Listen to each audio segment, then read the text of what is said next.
Bienvenidos a la Jornada Internacional de Investigación Nuevos Tiempos Fenomenológicos, el encuentro con el otro.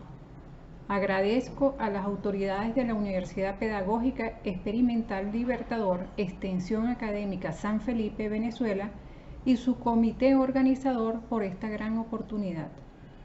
Soy la profesora Liz Domínguez y voy a presentar mi trabajo titulado Fenomenología, intencionalidad de la conciencia, el encuentro con el otro.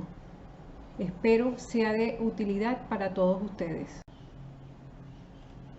La fenomenología es el estudio filosófico del mundo en tanto se manifiesta directamente en la conciencia. Es el estudio de las estructuras de la experiencia subjetiva, parte del concepto central de la intencionalidad de la conciencia fundamentada en la presencia del objeto, solo si hay sujeto. Bajo esta perspectiva expresa Heidegger en sus esencias a las que se presta atención en la fenomenología son los objetos ideales universales y temporales.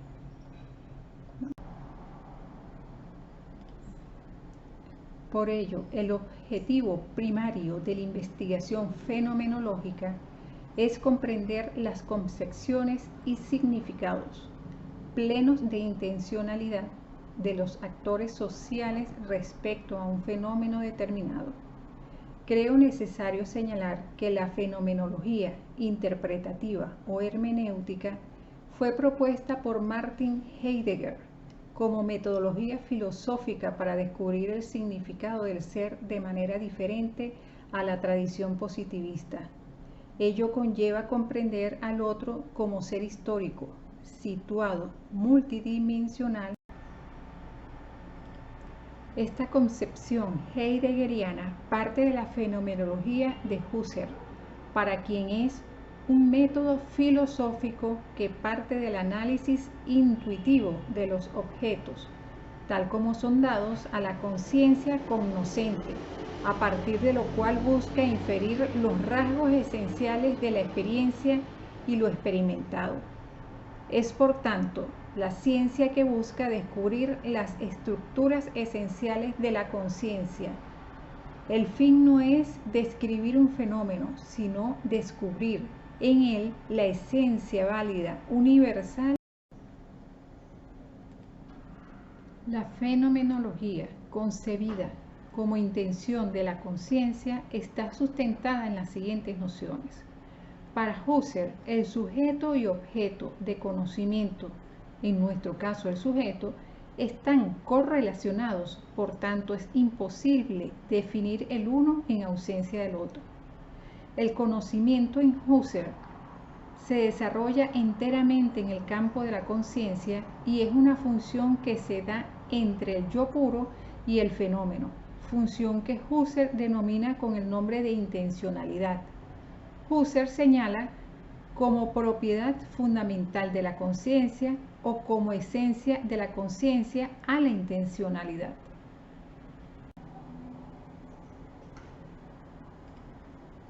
En otras palabras, la intencionalidad significa la presencia del mundo en la conciencia, que es en tanto cómo referir lo cognoscible. Al respecto se destaca la génesis de la noción husserliana de intencionalidad deviene del filósofo Franz Brentano, para quien la intencionalidad es un asunto puramente psicológico. Para Husserl, la intencionalidad es la propiedad de la conciencia generadora de actos psíquicos, elementos básicos del conocimiento.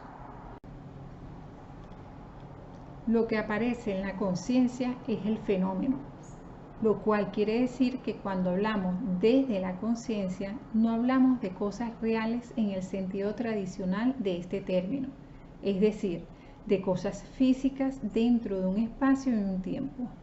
Lo que aparece en la conciencia, que es el campo de trabajo de Brentano y Husserl, aparece como inexistente en el espacio y en el tiempo.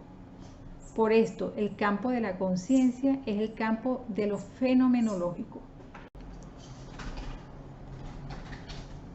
La estructuración fenoménica en la conciencia deviene en intuición, base del conocimiento fenomenológico.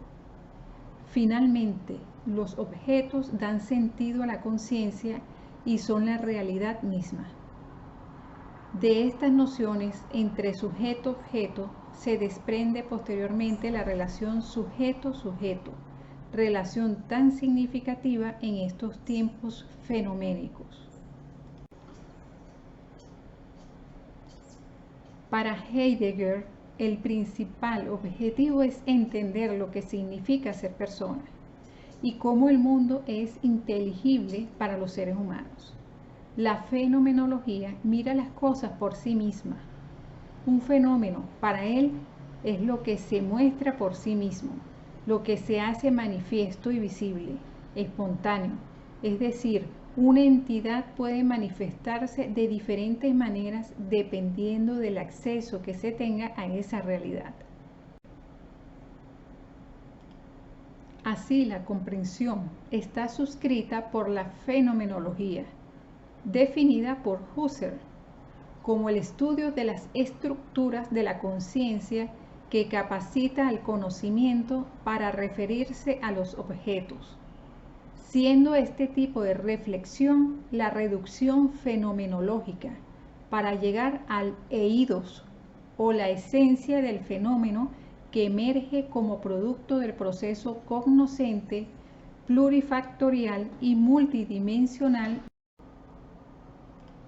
En términos concretos, con el abordaje fenomenológico hermenéutico, la reflexión filosófica implica dejar que las cosas mismas se hagan patentes en su contenido esencial, a través de una mirada intuitiva para presenciar las cosas tal como se dan inmediatamente para el sujeto que las vive. Por ello, en nuestras investigaciones ponemos entre paréntesis el juicio sobre la validez de los presupuestos, opiniones o interpretaciones. Por su parte, la hermenéutica permite, como lo señaló el filósofo Dilthey, conocer la vida psíquica de los sujetos con la ayuda de signos sensibles, que son su manifestación. Puedo decir que mediante la hermenéutica se descubre una realidad cognoscible mediante el significado y los significantes obtenidos del discurso de los actores sociales. Por ello se interpreta lo más cercano posible a las palabras, escritos, textos y gestos, conservando la singularidad en el contexto del cual forman parte.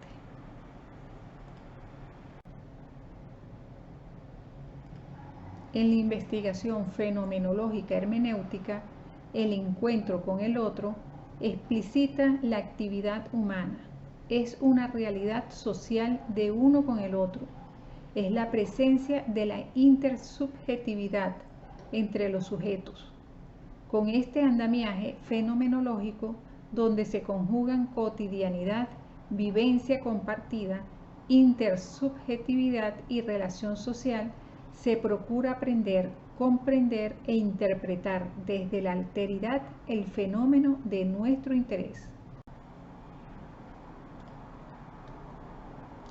Ahora bien, la fenomenología desde el encuentro con el otro, en el contexto de esta ponencia, de este diálogo compartido, es una manera de invocar a las universidades venezolanas y latinoamericanas de revestir su praxis en nuevas resignificaciones culturales, filosóficas, científicas, para propugnar otros métodos donde el otro excluido de estas tierras, liberándose de las amarras metodológicas, conceptuales y estratégicas de la investigación occidental, asuma su reinvención desde la razón ético-crítica, práctico-material, discursiva, consensual y estratégico-instrumental de nuestra contextualidad, siendo este un deber ético-crítico de la transformación como posibilidad de la reproducción de la investigación en pro del desarrollo de la vida humana en general.